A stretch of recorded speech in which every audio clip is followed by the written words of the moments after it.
본방송에서 제공하는 부동산 정보는 투자 판단에 대한 참고 자료입니다. 방송에서 제공하는 부동산 물건의 가치, 가격 상승 및 가격 하락에 대해서는 방송사에서 보장하지 않습니다. 본방송은 간접 광고가 포함되어 있으며 방송에서 나오는 부동산 정보는 출연자와 경제적 이해관계가 있을 수 있습니다.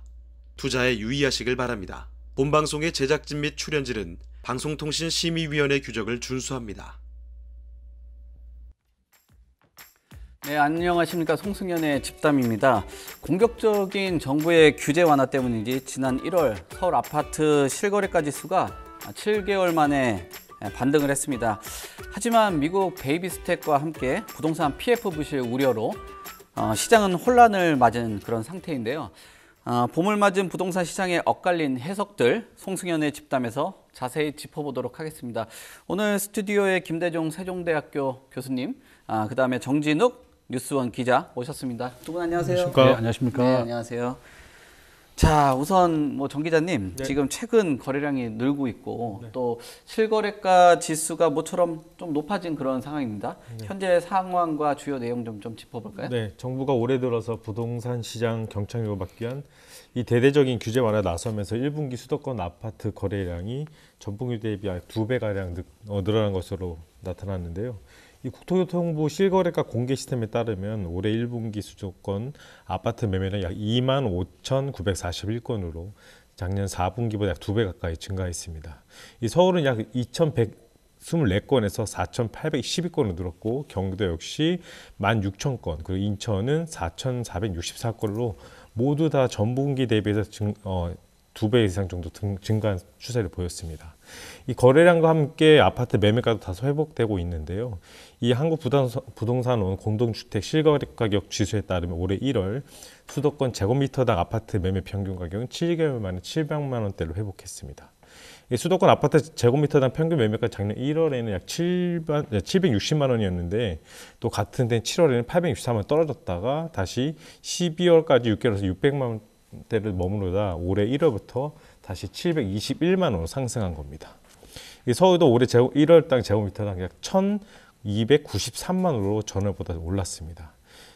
청약시장도 다시 수요자들이 몰리고 있는데요. 1분기 서울 아파트 1순위 청약률은 56대 1로 전분기보다 크게 상승했습니다. 작년 1분기보다도 높은 건데요. 인천도 상승했고 경기도도 상승했습니다. 모두 다 상승했고 특히 서울 영등포구 영등포 자이 디그니티는 약 98가구 모집에 19,000명의 청약자가 몰리면서 1순위 경쟁률이 약 198.8대 1을 기록했습니다. 네. 뭐 전체적으로 청약 시장도 다시 살아나고 있는 분위기고 뭐 거래라든지 뭐 전체적인 지표 자체가 조금 굉장히 얼어있던 시장에서 좀 훈풍이 불고 있는 것 같은데 1월의 실거래가 상승 같은 경우는 사실 여러 가지 부동산 지표로 의미가 좀 있어 보여요. 특히나 이런 1월의 상승 분위기가 2월에도 이어지는 그런 분위기로 계속 이어져 왔다라고 봐야 될까요? 예, 그렇죠. 지금 현재 분위기는 좀 굉장히 좋아지고 있습니다. 지금 이제 3월 말인데 최근에 낙폭이 많이 둔화되었고 또 거래량도 좀 크게 늘어나고 있고 한 2배 가까이 늘어났습니다. 항상 이제 부동산은 경기 동행지수라고 많이 부릅니다. 주식시장이 이제 6개월 경기 선행지수라고 우리는 말하고 부동산 시장은 경기 동행지수라고 말하고 있죠. 가장 이제 의미 있는 것은 둔촌주강 이번에 미분양 났던 게 완판되었습니다. 이제 선착순으로 해서 이게 이제 경쟁률로 뽑았는데요. 지역에 상관없이 누구나가 청약할 수 있게 했더니 46대 1의 경쟁률이 마감되었고 이제 결정이 되었습니다. 최근에 이제 그 둔촌주공에 뭐 물어봤더니 지금 엄밀하게는 12월 15일부터 이제 부동산 분양권 전매가 가능한데 지금 피가 뭐 1억 가까이 붙었다 이렇게 연락이 오더라고요, 저한테도. 그래서 결론은 부동산 서울에 있는 지역은 전국에 지금 현재 미분양은 한 6만 5천 개, 한 7만 개 정도 되는데 원희룡 장관이 이제 그렇게 얘기하더라고요. 한 10만 개까지는 자기들이 감소할 정도다. 전체 7만 호 정의 미분양 물량 중에 서울은 1,000개밖에 안 됩니다. 서울은 뭐 웬만한 지역은 다 다시 완판이 되고 다 분양이 되고 있는 상황이다. 우리가 이제 부동산 시장은 우리가 지난 한 40년 이상을 분석해 보니까 이게 평균 한 90% 확률로 계속 오르는 추세입니다.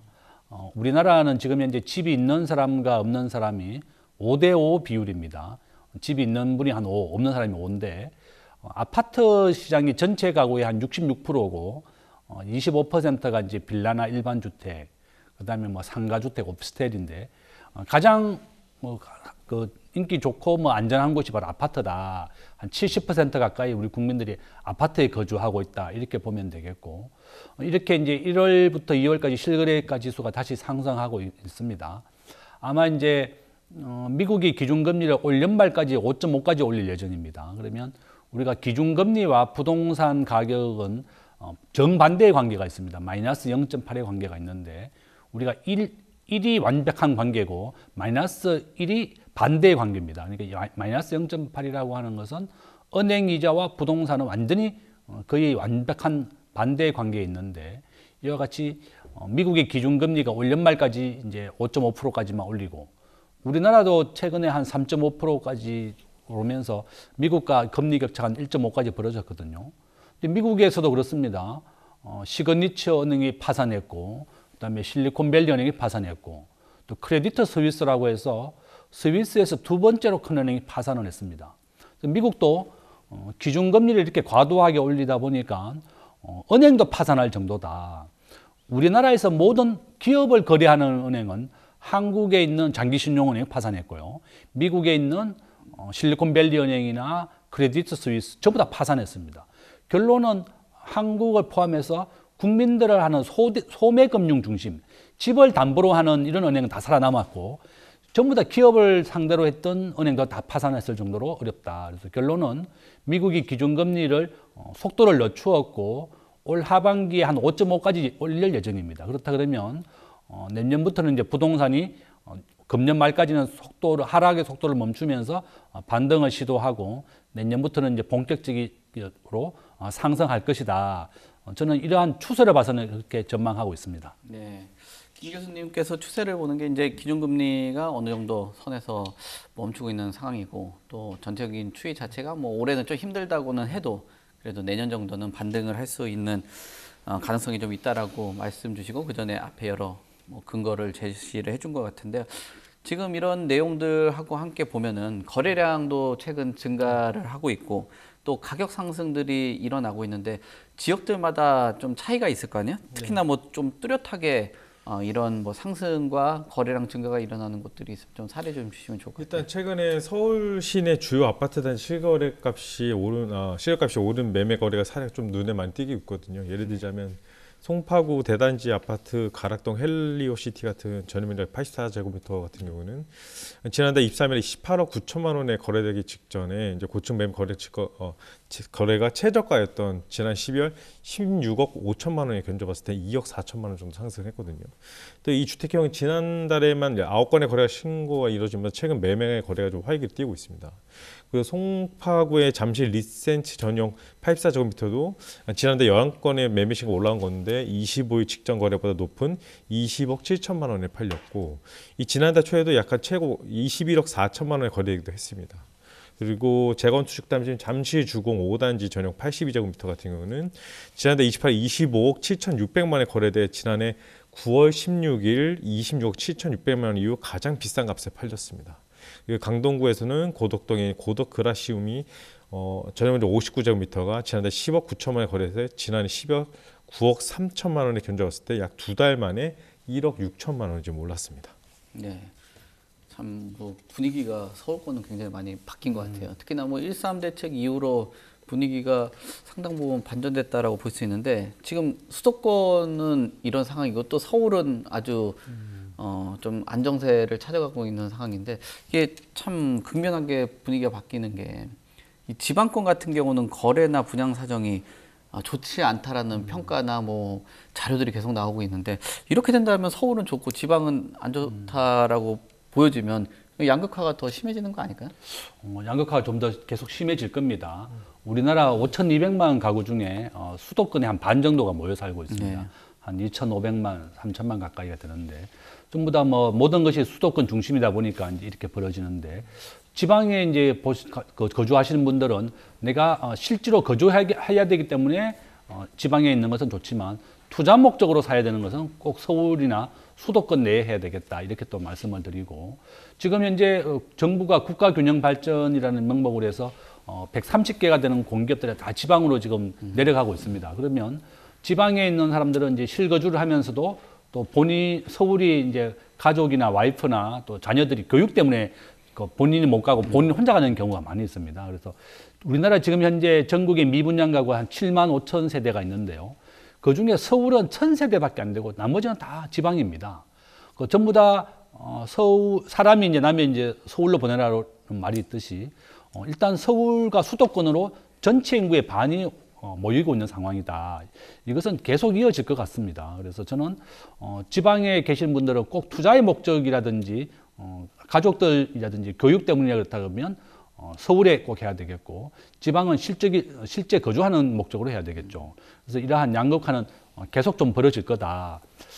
뭐 선진국이나 어느 나라나 다 마찬가지입니다. 항상 사람이 모이고 수도권 중심으로 발전이 되기 때문에 꼭 수도권 내에 해야 되겠고 지금은 서울에 있는 미분양 주택들 보면 지금 지역에 상관없이 다 서울에 분양을 신청할 수 있습니다. 지금 정부가 하고 있는 부동산 규제 정책 한 30% 남았습니다. 우리가 2012년도에 리먼 브러더스 사태가 났을 때는요, 한 5년간 부동산 시장이 침체했습니다. 우리나라는 지금 현재 한 2년 정도, 2022년, 2023년 2년 정도 부동산 침체가 이어지고 있는데요. 그 당시에 2008년도에 미분양이 12만 5천 가구까지 갔습니다. 그러니까 지금 현재 한 7만 가구니까 그래서 원희룡 장관이 미분양이 한 10만 가구까지는 자기가 미루겠다고 얘기했고 우리나라 전체 국민의 단독 세대주가 지금 30%인데요. 앞으로 10년 정도는 단독 세대주가 40%까지 증가할 예정입니다. 우리가 인구 추세로 봤을 때는 그렇다.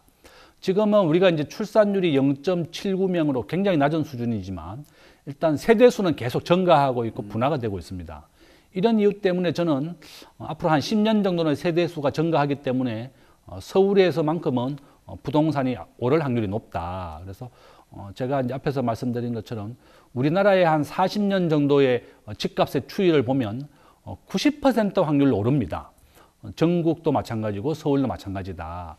90% 오를 확률로 오르고 있는 추세이기 때문에 양극화가 벌어지고 있지만 본인이 투자 목적이라든지 지금 서울에 미분양이 난다든지 이렇게 한다 그러면 적극적으로 좀 투자를 해서 할 필요가 있다. 또 이렇게 말씀드립니다. 네, 참 이렇게 양극화가 벌어지고 있는 상황에서 우리나라 참 걱정이 많이 되고 있는 상황인 것 같아요.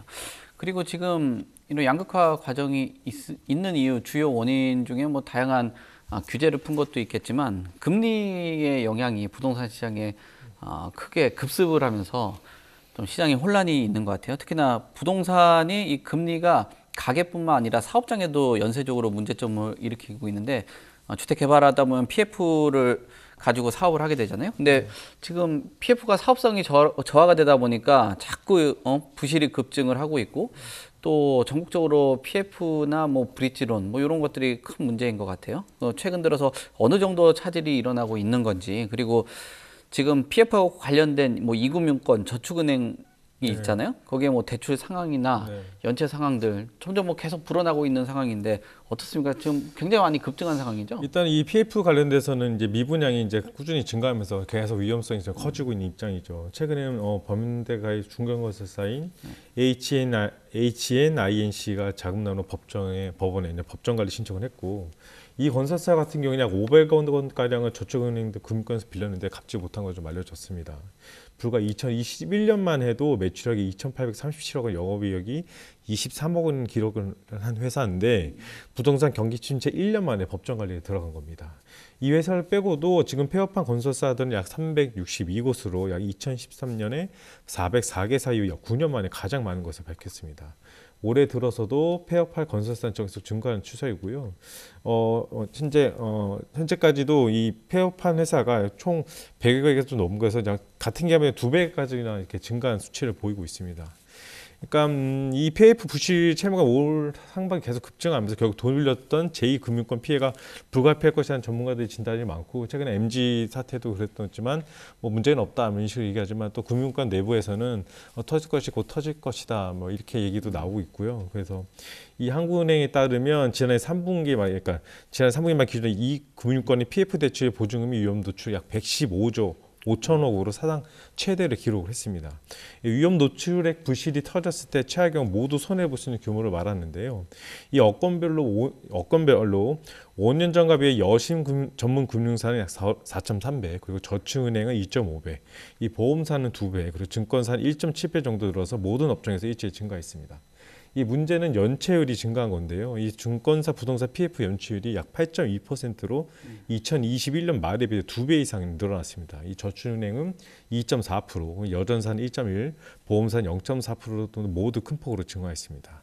그래서 이 최근 신용평가에서 나이스 신용평가에서 관련 자료를 내놨는데요. 현대, 포스코, GS, 롯데, 대우 등 11개 주요 건설사의 PF 우발 채무를 좀 조사하니까 그 규모가 약 95조인 반면 이들이 보유 현금 약 12조 원에 불과한 것으로 나타났고 특히 회사별로는 롯데건설하고 태형건설의 우발 채무가 현금 유동성보다 약 각각 9,500억 원, 4,200원을 많은 것으로 분석했습니다. 이미 이런 우려로 신평사들은 지난해 말 롯데건설하고 태형건설의 신용등급 정말 부정적으로 하향 조정했는데 이 신용등급이 전망이 낮아지면 나중에 신용등급이 떨어질 수 있다는 경고가 발생합니다. 하지만 이 두 계열사는 계열 지원과 금융사 투자협약 등으로 유동성을 선제적 확보해서 단기적 위험 현재는 낮아진 상태입니다. 네. 지금 뭐 이렇게 큰 기업들이나 이런 것들은 뭐 유동성을 활용들도 할 수 있는데 좀 중소건설사 뭐 이런 것들은 힘들 것 같고 또 외국 아까 말씀하신 것처럼 뭐 사업 관련돼서 뭐 외국 같은 경우는 SBB나 뭐 CS 또는 뭐 도이치방크 요즘에도 말이 많잖아요. 거기는 그쪽 나름대로 문제가 큰데 우리나라는 지금 가장 걱정을 하는 게 지금 부동산 PF잖아요. 이 사업에 대해서 향후 전망 어떻습니까? 좀 뭐 벚꽃이 피는 순서처럼 이 순서대로 도산한다 뭐 그런 얘기들도 있는 것 같은데 어떻습니까? 저는 현재 우리나라 국민들의 전체 국민들 자산의 70%가 다 부동산입니다. 그러니까 부동산 시장이 붕괴하게 된다 그러면 우리나라 국민의 자산 가치가 하락하게 되고 또 이런 PF 했던 건설사부터 해서 금융기관까지 굉장히 부실화가 되거든요. 그래서 정부가 부동산 시장을 부양시키기 위해서 정말 굉장히 많은 노력을 하고 있습니다. 1.3 대책 같은 경우가 대표적으로 거주 의무 요건을 없앤다든지 또 지역에 대한 거 다 없애버렸죠. 그러니까 부동산과 관련된 분양시장에 관련된 규제는 한 지금 70% 정도는 삭제됐다. 앞으로 남은 것은 이제 양도세 한 3년 정도 면제라든지 세대원에 대한 아파트 청약 자격금 부여한다든지 이런 게 좀 남아있는 상황이니까 아직 부동산 규제를 다 푼 건 아닙니다. 좀 우리 부동산 PF 관련된 시기는 내년 초가 될 것이다. 다시 흥하려면 지금 최근에 이제 PF 대출에 대한 문제가 많이 나오고 있는 게 증권사라든지 보험사, 저축은행 최근에 새마을금고에 한 9천억 원 정도가 그 PF에 많이 부실로 묶여 있다 그럽니다. 지금 현재 제1금융권 은행에서는 연체율이 한 0.4%니까 그래도 많이 높은 수준은 아닙니다. 작년 2022년도에 한 0.12%였으니까 지금 연체율이 한 2배 정도 올랐다. 지금 현재 제가 생각하기에는 올 연말까지 우리나라도 기준금리를 앞으로 한두 번 정도 더 올릴 겁니다. 미국이 5.5까지 올릴 예정이기 때문에 0.25% 두 번 정도 더 올릴 것이고 그러면 우리나라가 지금 미국이 5.0% 기준금리, 우리나라가 지금 3.5%입니다. 실질적으로 우리 국민이 집을 담보로 대출받을 때는 7에서 8% 정도 줘야지 집담보대출을 받습니다. 기준금리보다도 한 2배 이상 더 높은 대출 금리 받고 있는데 이제 은행의 이제 가산금리, 은행 마진을 보통 한 3, 4% 정도 붙입니다. 그래서 이제 우리가 7, 8%로 대출을 받고 있다. 결론은 PF 대출이 다시 좀 올 연말까지는 저는 굉장히 좀 어려울 것이다. 아직은 원희룡 장관도 우리나라의 미분양을 2012년도에 12만 5천 가구까지 났었기 때문에 아직은 좀 자기가 좀 방치하고 있겠다. 지금 7만 가구밖에 안 되기 때문에 10만 가구가 넘어갈 때까지는 자기가 지켜보겠다 그러고 원희룡 장관이 요구하는 건 그겁니다. 미분양이 안 되려면 주변 시세보다 저렴하게 팔아라. 건설사가 최소한 주변 시세보다는 20% 30% 저렴하게 판다 그러면 당연히 완판될 것이다. 그것은 지방이나 서울이나 마찬가지죠. 그러니까 우리 청약하는 분들도 주변 시세와 비교를 했을 때 이것이 상승할 가능성이 있는 지역만 청약을 하고 있는데 지방에 미분양이 나고 있는 7만 가구 정도는 주변 시세보다 더 비싸거나 최소한 뭐 부에 비슷한 가격이기 때문에 그런 겁니다. 그래서 정부가 원하는 것도 주변 시세보다 좀 더 낮게 분양을 해서 이렇게 완판 좀 시켜라. 그래서 저는 올 연말까지는 좀 PF 시장이 좀 어려울 것이다. 그러나 내년부터는 미국이 기준금리를 내리겠다고 얘기했습니다. 이미. 그래서 훨씬 좋아질 것이다. 내년부터. 그렇게 좀 전망합니다. 네, 지금 PF 시장에 대한 전망까지 말씀을 주셨고요. 자, 그럼 세금 얘기 한번 해볼까요? 그 최근에 발표된 공시가격이 이걸 뭐 기준으로 본다라면은 종부세에 대한 그 부담들이 상당히 완화됐다라는 내용들이 보도되고 있더라고요. 도대체 이런 수준 자체가 얼마 정도나 줄어드는지, 특히나 이 뭐 사례 하나하나를 좀 보고 얘기를 들으면 조금 더 이해가 좀 쉬울 것 같아가지고요. 예, 국토교통부가 지난 22일 날 발표를 했죠. 2023년 공동주택 공시가격안에 따르면 이 공동주택 공시가격이 전년 대비 약 18.61포인트 정도 하락했습니다. 이 국토가 공시가격 사실상 2021년 수준으로 돌아갔다고 설명을 한 건데요.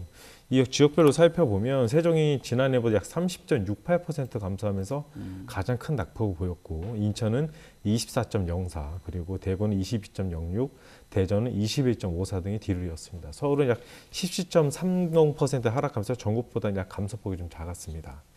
이 국토부 공시가격 하락 효과로 해서 보유세, 그리고 건강보험료, 그리고 국민주택 채권 매입 등의 부담이 줄을 것으로 분석을 했고요. 그리고 또 공시가격 하락으로 재산가액이 좀 낮아지면 이를 활용한 각종 복지제도의 수혜 대상 기준을 충족하기 쉬워진다고 좀 설명을 했습니다. 실제 국토부가 올해 재산세와 종부세 공정시장가액 비율이 약 2022년과 동일하다 가정하고, 이 가액별로 시뮬레이션 한 결과 한 가구 1주택자 기준 2020년보다 약 20% 이상이 세 부담이 줄어들 것으로 조사가 됐습니다. 네, 지금 이런 종부세에 대한 부담 얘기를 주신 것 같은데요. 작년까지는 종부세 엄청 많이 냈잖아요. 뭐 2%, 1%만 냈던 게 뭐 8% 정도 냈다라고 이야기를 하는데, 이러다가 뭐 올해는 뭐 아예 안 내는 사람들이 굉장히 늘어났다라고 하는데, 정말 이게 사실인가요, 이게? 그렇습니다. 네. 지금 현재 정부가 말씀드린 것처럼 공시지가, 정부가 발표하는 부동산 보험료라든지 또 종부세에 대한 기준이 되는 공시지가에 대해서 약 한 19% 정도 내렸습니다. 우리가 주변에서 보면 집의 시세가 한 20, 30% 내렸거든요. 뭐 서울이나 수도권, 전국 다 포함해서 집값이 20, 30% 내린 상태에서 정부가 세금을 안 내릴 수가 없습니다. 그래서 이제 공시지가가 한 20, 30% 정도 내렸고, 1가구에 대해서 가지고 있는 뭐 종부세 기준도 그렇다 그러면 전국에 보시면 한 20, 30% 정도 없어질 것이다. 우리가 종부세 기준이 2020년도 수준이라고 하니까 저도 이제 좀 기대하고 있고, 우리가 지금 종부세 또 이렇게 종부세 기준이 되는 공시지가도 한 20% 정도 내렸지만, 또 공정가액 비율, 보통 우리가 이제 집 시세에 대해서 한 60%, 70% 정도를 기준으로 해서 정하거든요. 그것도 이제 좀 내렸다는 겁니다. 결론은 우리가 집을 살 때 내는 게 취득세고, 집을 가지고 있음으로 내는 게 이제 보유세인데, 이 보유세는 두 가지 종류가 있습니다. 매년 재산세와 우리가 종부세를 냅니다. 그 두 가지를 다 내고 있죠. 최근에 이제 제가 아시는 분이 이제 한번 만나서 물어봤더니, 본인이 이제 한 10년 전에 청담동에 집을 하나 샀는데, 본인은 집을 2개 있더라고. 강남에 집이 2개 있는데, 청담동에 있는 라클레시아를 이제 45평을 가지고 있다. 종부세가 1억 나왔다는 거예요. 종부세 1억 나오고, 이제 강남에 한 개 집이 더 있는데, 이제 본인이 아주 재테크를 잘 하시는 분이더라고. 그래서 이제 본인이 생각하기에는 청담동 같은 경우에는 이제 재건축이 되면서 레미안이 레클라시아를 찍었는데요. 이게 45평 기준으로 해서 전세를 물어보니까 한 26억 줬다 그러더라고요. 본인은 이제 들어가서 못 사는 거예요. 그 집에 대해서. 뭐 전세는 26억이고, 이제 좀 저렴한 지역에서 이제 강남에서 거주를 하고 있는데, 작년에 종부세만 한 1억 2천 이상 나왔다. 워낙에 기준 시가가 높으니까. 그런데 이렇게 제가 보니까 정부가 공시지가를 한 20% 내리면서 상당히 이제 그 세금 부담도 낮아질 것이다. 세금을 아예 안 내는 경우도 한 20% 정도로 줄어들 것이고 그 비율에 맞춰서. 그래서 저는 정부가 부동산 경기를 좀 부양하는 게 좀 목적이라 그러면 이 재산세보다도 이 종부세가 가장 큰 걱정입니다. 그래서 이러한 중과를 좀 없앤다든지 또 집에 대한 좀 투자를 할 수 있는 그런 여력도 열어준다 그러면 훨씬 좋아질 것이다. 그래서 지금 뭐 재산세와 종부세 때문에 사람들이 임대사업자도 지금 없어졌습니다. 전부 다. 그래서 저는 임대사업자도 좀 부활을 해서 좀 해야 되겠고, 최근에 이제 전세 사기라든지 이런 게 워낙에 발생을 많이 하는 이유도 임대사업자를 없었기 때문에 가장 큰 이유 중에 하나입니다.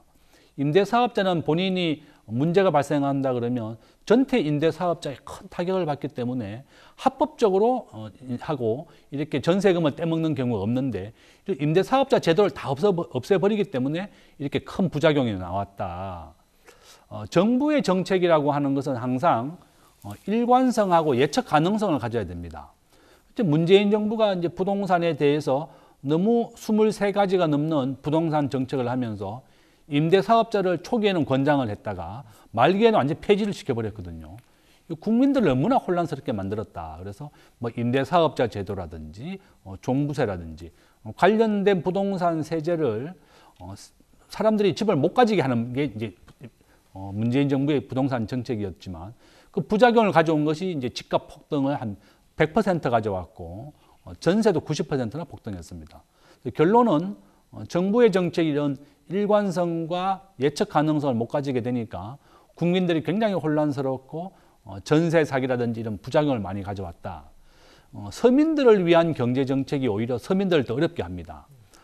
최근에 이제 법정 최고금리가 20%인데요. 문재인 정부 때 25%에서 20%로 낮추었습니다.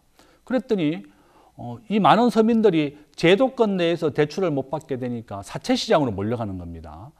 사채 시장은 지금 연 100%에서 연 5,000%, 50배까지 이자를 받고 있고 정부가 그저께부터 100만 원씩 긴급 생계자금을 빌려주겠다고 했더니 수십만 명이 신청을 해서 지금 거의 종료될 시점이다. 그래서 결론은 정부가 이렇게 서민들을 위한 정책이라고 해서 법정 최고금리를 20% 낮춘다든지 또 최저임금 제도를 시간당 10,000원을 올린다든지 이렇게 하는 것이 오히려 서민들을 더 어렵게 합니다. 싱가포르는 최저임금 제도 자체가 아예 없습니다. 우리나라에서 지금 폐지를 줍는 노인들의 한 달 급여가 한 22만 원 정도 됩니다. 싱가포르는 최저임금 제도가 없기 때문에 그런 노인들이 폐지를 줍지 않고 100만 원만 받고도 난 청소를 하겠다 이렇게 되어 있는 거죠. 그래서 결론은 서민들을 위한 정책, 법정 최고금리를 낮춘다든지 뭐 이런 금리를 올린다든지 이런 것이 오히려 부작용을 가져오는 것이다. 그래서 시장 경제의 원칙에 맡기고 이렇게 자연스럽게 해야 되는 거지. 정부가 이렇게 과도한 시장 경제에 개입하게 되면 이런 부작용을 가져오는 것이다. 또 여기까지 말씀드리겠습니다. 네, 이런 부작용에 대해서 말씀을 주신 것 같은데, 그래서 이런 부작용들 때문에 세금에 대한 그 방향성이라든지 로드맵 이런 부분들 중요하잖아요. 지금 공시가 현실화가 어떻게 되고 있고, 뭐 정부의 그 뭐랄까요, 뭐 정부의 이런 세금 관련된 로드맵은 뭐 어떻게들 지금 보도되고 있을까? 일단은 지금 공시 가격이 전년 대비해서 약 18.61%로 나왔잖아요. 이게 역대 공시가격이 두 차례 했던 시기 있죠. 2009년에는 4.6% 마이너스, 2014년에는 마이너스 4.1%에 비해서 약 14포인트나 지금 더 하락을 한 거잖아요. 그래서 어쨌든 지지난부터 이 공시 가격이 너무 급하게 올랐고 그만큼 또 세부담이 증가됐기 때문에 당시 윤석열 대통령이 대선 과정 제시한 약 2020년 수준으로 보유 부담 완화 약속도 어느 정도 이행한 셈이고, 그래서 이 현실적으로 이제 집값 급등을 맛보는 현실화 계획으로서는 이제 계속 보유세를 조금 더 이제 낮추면서, 그러니까 종부세 개편을 통해 보유세를 낮춤으로써 이 국민 세금에 대한 부담을 좀 더 덜게 하겠다. 그래서 아까 교수님께서 말씀하신 대로 너무 급하게 해서 사람들이 너무 많이 힘들었으니까 이 부분에서 어느 정도 완화를 하고, 또 윤 정부 들어서 시장 안정 노력도 해서 부동산 가격에 대해서 연착륙을 위한 시도가 계속 이어질 것으로 보이면서 이 종부세 가격도 조금 더 내려갈 가능성이 있다고 보여집니다. 네, 지금 뭐 조금 더 내려갈 가능성 얘기 주신 것 같은데, 예전에 로드맵 이라든지 뭐 공약 과정 안에서는 재산세랑 또는 종부세를 좀 폐지를 하고 통합해야 되겠다 뭐 그런 얘기들도 있었잖아요. 그럼 뭐 어떻게 될까요? 이런 현실화 과정이나 뭐 폐지나 뭐 이런 것들은 어떻게 흘러갈까요? 저도 뭐 종부세를 폐지돼야 된다. 우리가 아마 네. 이중과세지 않습니까? 네. 재산세도 내고 이제 종부세도 내는데 많은 국민들이 그렇습니다. 지금 현재 우리나라에서 상위 1% 부자의 기준이 32억입니다. 커트라인이 32억이고 평균 소득이 한 55억 정도 됩니다.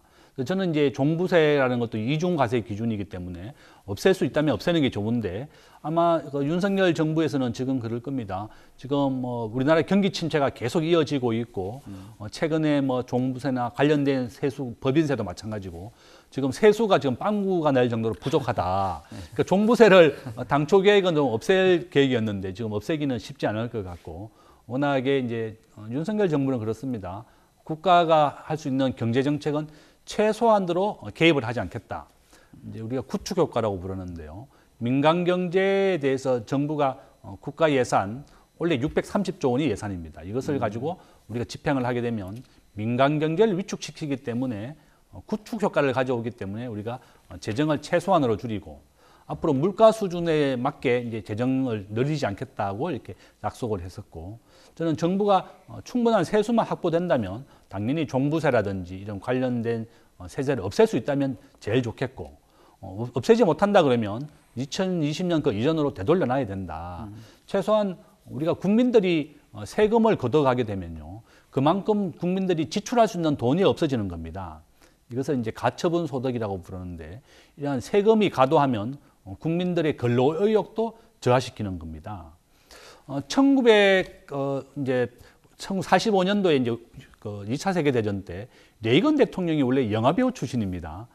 LA 지역에서 영화배우 출신이고 본인이 활동했었는데 당시에는 세금이 90%까지 올랐었습니다.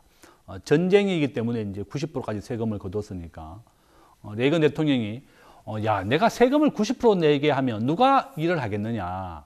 그런 이유 때문에 본인이 대통령이 되면 세금을 인하하고 국민들의 가처분 소득을 낮추어서 미국 경제를 활성화시키겠다. 그래서 본인이 대통령에 당선되자마자 가장 먼저 한 것이 세금을 낮추어 주어서 국민들의 가처분 소득을 증가시키고 또 미국에 대해서 지난 40년간 미국이 경제 호황을 가져왔습니다. 그것이 가장 밑바탕이 되는 것이 레이건오믹스라고 해서 레이건 대통령의 세금 인하 정책이었습니다. 그래서 저는 윤석열 정부가 최근에 이제 법인세도 미국과 OECD 평균이 법인세가 21%입니다. 우리나라가 지금 현재 26%예요. 한국과 경쟁을 하고 있는 싱가포르가 17%입니다. 작년에 대학생 청년 취업률이 45%입니다. 우리나라에서 어떤 기업이 한국에 투자를 하고 공장을 짓겠느냐. 전부 다 미국이나 베트남으로 공장을 짓는 이유가 법인세가 우리나라보다 더 싼 겁니다. 투자 세액 공제도 25%나 해준다. 이와 같이 기업하기 좋은 환경을 안 만들어주기 때문에 우리나라 기업이 다 떠나고 있고 2022년 말 기준으로 우리나라에 들어온 기업의 해외 직접 투자보다 유출된 것이 4배나 많습니다. 저는 우리 대학생들 볼 때마다 불쌍해요, 애들이. 취업이 45%밖에 안 되는 겁니다. 대학 100명이 졸업해도 반도 취업을 못하는 이유가 정부가 기업하기 좋은 환경을 안 만들어주기 때문에 그렇다. 그래서 저는 민주당에서도 좀 혁신을 좀 해라. 지금 현재 OECD 평균이 21%인데 대기업이 특혜가 간다고 해서 민주당이 또 반대를 하더라고요. 정부가 법인세 인하에 대한 법안 22%였거든요. 그랬더니 민주당이 또 반대가 해서 이렇게 낮아지지 못했는데 결론은 우리가 기업하기 좋은 환경을 만들어주고 종부세나 재산세나 국민들의 부담을 들어주어야만 국민들이 그 소득을 가지고 소비를 하고 지출을 하기 때문에 경제가 살아나는 겁니다. 그래서 결론은 이렇게 세금을 인하해 주어야만 경제가 살아난다. 또 여기까지 말씀드립니다. 네, 전체로 뭐 종부세나 이런 부분들 폐지를 원하시긴 하는데 지금 상황에서 녹록치 않은 그런 상황인 것 같습니다. 근데 공시가가 좀 하락하고 종부세 완화되면은 물론 가처분 소득이라든지 이런 부분들 때문에 좀 가게 안에서는 긍정적으로 볼 수 있는데 부동산 시장에는 또 그 외적으로 다른 문제도 좀 있거나 또 추가적으로 긍정적인 것들도 있을 텐데 어떤 영향들이 있을까요? 일단은 이 공시지가 하락을 하면서 일단 이 한번 보자고. 그러니까 이 서울 강북 지역 같은 경우 약 84제곱미터짜리 아파트 중에 올해 공시가 12억을 넘는 곳은 용천, 용산구, 이천도 한강대우랑 그리고 한가람, 그리고 종로구 홍파동의 경희궁 자이 2단지 또 3분밖에 없어요. 그리고 세종시나 부산, 경기 분당이나 인천 송도 같은 경우도 84제곱미터 아파트는 10억 기준을 넘는 사례는 거의 찾기가 쉽지는 않습니다. 그만큼 이 서울 이외 지역에서 종부세 내는 곳이 거의 없다는 얘기. 그러니까 그 세금이 많이 줄어들었다는 얘기죠. 그리고 뭐 구공동명의 1주택 경우도 서울 강남 일부구 고가 아파트를 제외하고는 모두 종부세 대상에서 빠집니다. 하지만 이 반면에 이 공시지 가격이 또 내려가면 아파트 소유주는 아까 말씀대로 과세표현자가 세금이 줄어드는 혜택을 보지만 이 빌라 소유주는 또 집값이 낮게 책정이 되면서 보증보험 가입 요건을 맞추기 어려졌고 새 임차인 구간에 상당히 어려움을 겪게 되거든요. 이 정부가 이 전세 사기 방지 대책으로 오늘 5월부터 허그 전세 보증금 반환 보증금 보험 가입 기준율을 전세가 100%에서 약 90%를 약간 조정을 하고 이 주택 가격 산정 기준을 공시 가격 150%, 140% 낮춘 것도 기존 세입자들에게 좀 악재인 겁니다. 그래서 예를 들어서 A씨가 거저하는 빌라 공시 가격이 약 1억 500만 원인데 지금 허그에서 보증금으로 전세금액 1억 5,450만 원 보장을 받자 앞으로는 1억 3,200만 원까지밖에 보장을 받을 수 없는 겁니다. 한마디로 문제가 생기면 돈을 다 받을 수 없는 경우가 생기는 거죠. 네.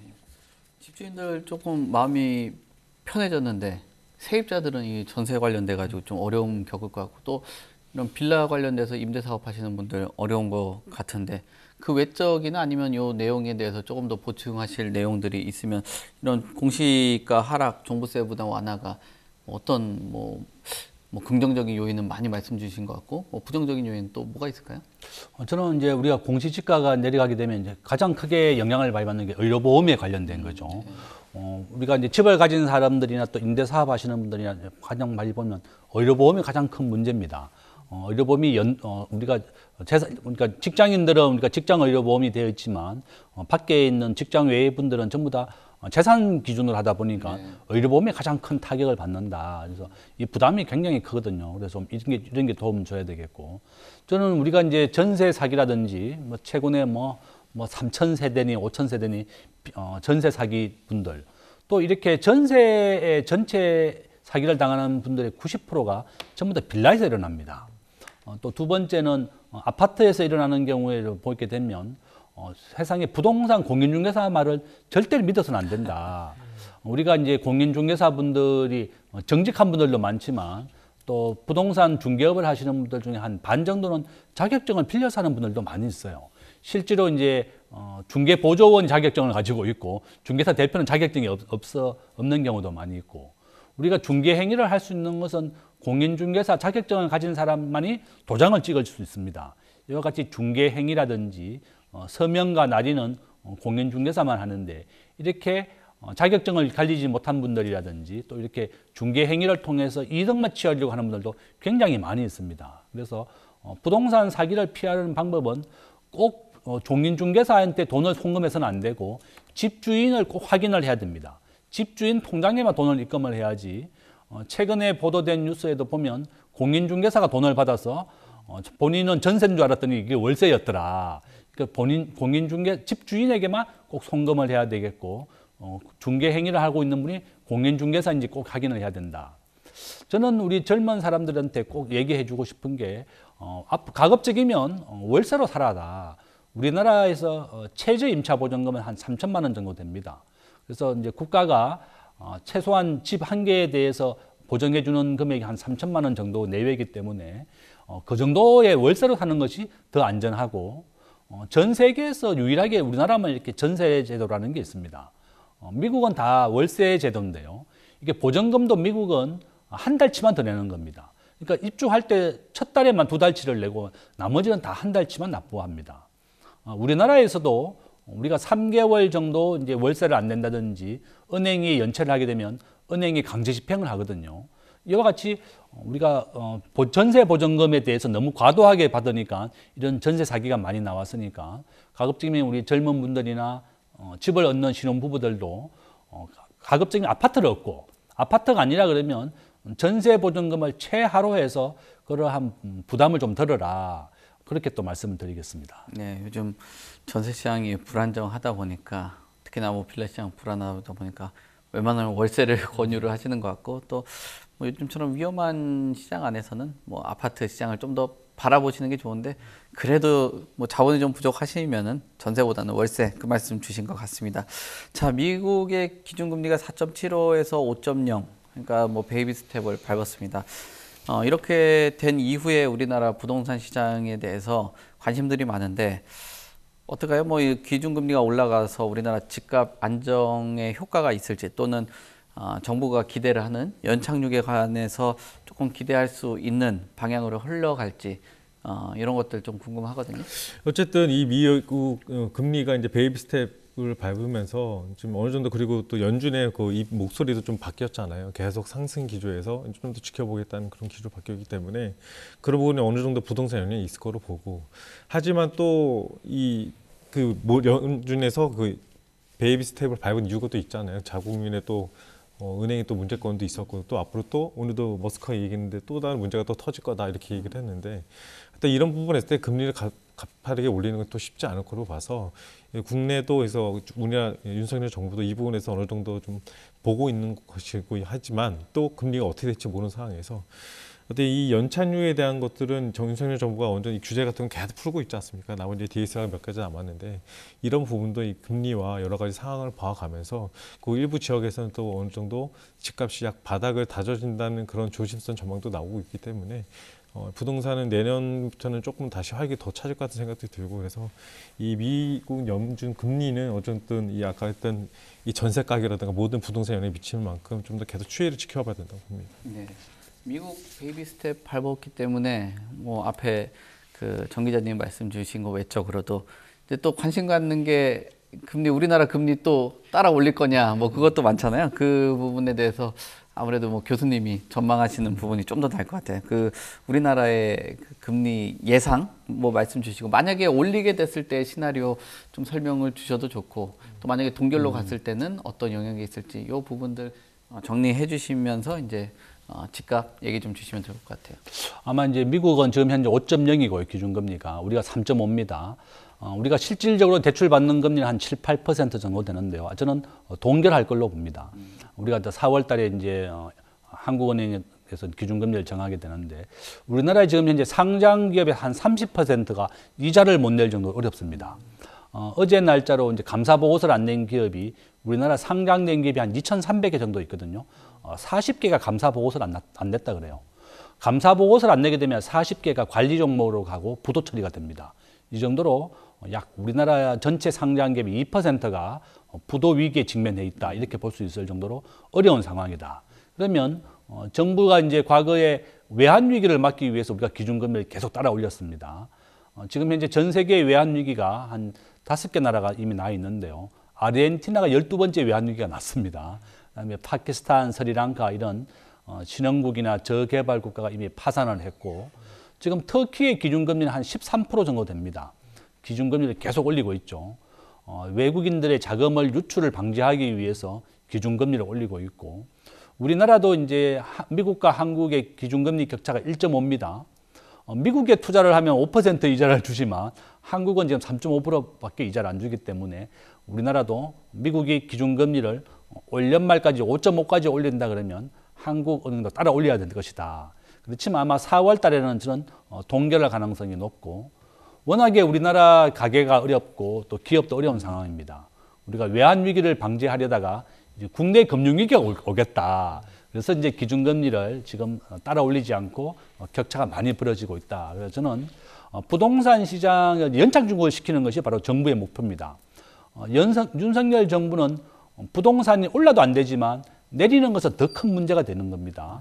우리나라는 지금 현재 생애 최초 분양자에게는 집값의 90%를 대출해 줬기 때문에 집이 지금 현재 20% 내렸는데 더 이상 하락을 하게 된다 그러면 은행 부실로 이어지기 때문에 정부가 이렇게 관련 규제를 다 풀고 있는 겁니다. 그래서 저는 4월 달에도 기준금리를 동결하면서 이렇게 부동산을 연착륙시키기 위해서 많은 노력을 할 것이고 아마 올 연말까지는 부동산 하락이 좀 이어지겠지만 그 속도는 많이 저하될 것이다. 그래서 우리나라에서 지금 현재 집이 있는 분과 없는 분들이 한 반반 정도 됩니다. 50%는 내 집을 마련하려고 많이 준비를 하고 있습니다. 그래서 저는 부탁드리고 싶은 게 꾸준하게 청약통장을 넣어라. 지금 정부가 신혼부부라든지 특별분양에 대해서는 계속 특별분양을 해주고 있습니다. 강남에 있는 수서지역에 포함해서 정부가 반값 아파트나 관련된 아파트를 계속 공급하고 있고, 이렇게 꾸준하게 집이 공급을 하지 않으면 집이라고 하는 것은 짓는데 한 5년 정도 걸립니다. 이 공급 탄력성이 워낙 낮기 때문에 정부가 꾸준하게 임대 아파트나 공급을 하지 못하면 집값의 폭등을 불러오기 때문에 꾸준한 공급은 이어지고 있다. 그래서 올 연말까지 집값은 소폭 내리겠지만 내 집을 마련할 시기가 다가오고 있다. 남들이 두려워하고 그럴 때가 바로 집을 살 수 있는 가장 좋은 기회입니다. 둔촌주공 아파트, 둔촌주공이 재건축한 게 13억이 평당 분양가였거든요. 한 32평 기준으로 13억이었는데 최근에 이제 뭐 저한테 날라온 문자는 보니까 17억 5천만 원까지 올랐더라고요. 그러니까 4억 정도 가격을 올린 겁니다. 결론은 집이라고 하는 것은 남들이 주식과 마찬가지입니다. 남들이 두려워하고 투매를 할 때가 바로 집을 사야 되는 시기다. 그러면 올 연말까지는 집이 하락하고 있는 추세이기 때문에 내 집을 마련하기에도 아주 좋은 기회다. 집이 없으신 분들은 아파트 청약통장을 적극 활용을 해서 내 집을 마련하고, 지금 정부에서는 집을 분양을 받게 되면 집값의 20% 계약금만 내면 됩니다. 나머지 중도금은 전액 대출을 다 해주게 되어 있습니다. 그래서 내가 자금이 좀 어렵다 그러면 일시에 분양을 내가 집을 사는 것보다 분양을 받는 것은 한 2년 정도 나누어서 돈을 내는 거기 때문에 자금 부담도 없고 내 집을 마련하기에 가장 좋다. 또 잔금을 낼 때는 내가 돈이 없다 그러면 그 집을 전세 주면 됩니다. 실거주 의무도 없어졌기 때문에 내 집을 마련하기에 가장 좋은 것은 저는 청약 시장이다. 적극 활용을 해라. 이렇게 말씀을 드립니다. 네, 전적으로 뭐 금리에 대한 이야기하고 뭐 예상은 동결로 갈 것이다 이야기를 주신 것 같아요. 그리고 연착륙에 대한 가능성이 점점 높아지고 있는 그런 분위기나 인사이트를 교수님께서 말씀을 주신 것 같습니다. 자, 이상으로 송승연의 집담 마무리하도록 하겠습니다. 오늘 뭐 다양한 말씀 주신 두 분께 감사드립니다. 네, 오늘 부동산 시장에서 다양한 이야기 나눠봤습니다. 뭐 변화되는 부동산 시장 흐름 이런 것들 말씀을 주신 것 같고요. 또 부동산 PF, 공시가격, 그다음 연착륙 관련돼서 미국 기준금리 뭐 여러 가지 말씀을 주신 것 같습니다. 정말 혼란스러운 시장 안에 있습니다. 그래서 여러분들 뭐 현명한 투자 되시길 바라겠습니다. 저희는 다음 이 시간에도 새로운 부동산 소식으로 찾아오도록 하겠습니다. 시청해 주셔서 감사합니다.